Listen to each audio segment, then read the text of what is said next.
ان کے لیے تو سخت دردناک سزا ہے۔ ان میں سے کچھ لوگ ایسے ہیں جو کتاب پڑھتے ہوئے اس طرح زبان کا الٹ پھیر کرتے ہیں کہ تم سمجھو جو کچھ وہ پڑھ رہے ہیں وہ کتاب ہی کی عبارت ہے، حالانکہ وہ کتاب کا حصہ نہیں ہوتی۔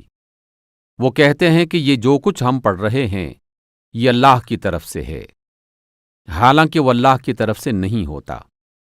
وہ جان بوجھ کر جھوٹ بات اللہ کی طرف منسوب کر دیتے ہیں۔ کسی انسان کا یہ کام نہیں ہے کہ اللہ تو اس کو کتاب اور حکم اور نبوت عطا فرمائے اور وہ لوگوں سے کہے کہ اللہ کے بجائے تم میرے بندے بن جاؤ۔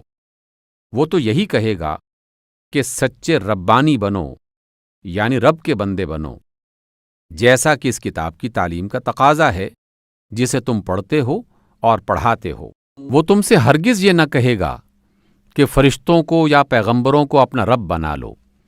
کیا یہ ممکن ہے کہ ایک نبی تمہیں کفر کا حکم دے جبکہ تم مسلم ہو؟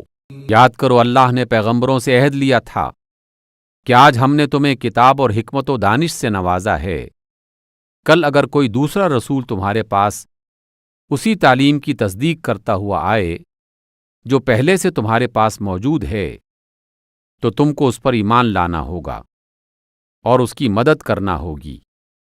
یہ ارشاد فرما کر اللہ نے پوچھا، کیا تم اس کا اقرار کرتے ہو اور اس پر میری طرف سے عہد کی بھاری ذمہ داری اٹھاتے ہو؟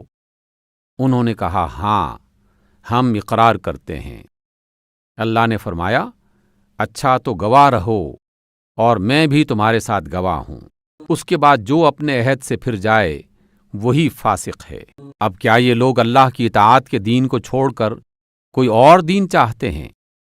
حالانکہ آسمان و زمین کی ساری چیزیں چاروں ناچار اللہ ہی کی تابع فرمان یعنی مسلم ہیں، اور اسی کی طرف سب کو پلٹنا ہے۔ اے نبی صلی اللہ علیہ وسلم کہہ دیجئے کہ ہم اللہ کو مانتے ہیں اور اس تعلیم کو مانتے ہیں جو ہم پر نازل کی گئی ہے، ان تعلیمات کو بھی مانتے ہیں جو ابراہیم، اسماعیل، اسحاق، یعقوب اور اولاد یعقوب پر نازل ہوئی تھیں، اور ان ہدایات پر بھی ایمان رکھتے ہیں جو موسیٰ اور عیسیٰ اور دوسرے پیغمبروں کو ان کے رب کی طرف سے دی گئیں۔